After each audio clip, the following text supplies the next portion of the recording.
Good morning, Radhe Radhe हजुरहरू सबैजनालाई मेरो नयाँ एउटा भिडियोमा स्वागत गर्दछु। र आज देखिराख्नु भएको छ यहाँ चाहिँ सब्जीहरू ल्याएको छु, किनभने आज साथी केटीको बर्थडे थियो र यी साथीले चाहिँ बर्थडे केक काट्दै थिए र आज चाहिँ यसको बर्थडे हो र बर्थडेको पार्टी दिएको थियो र हामीले यहाँ सब्जीहरू सबै साथी मिलेर काट्दैछौँ।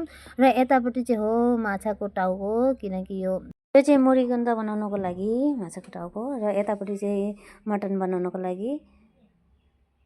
र यता साथीले चाहिँ यो मगो दाल बोइल गरेको थिएँ मुरीगन्डमा दिनको लागि। बाँकी आजको भिडियो तपाईँहरूलाई कस्तो के लाग्छ जनाउनु होला। भिडियो एकदमै छोटो छ, किनभने अचानक प्लानिङ भयो, साथीले खुवाउने भई।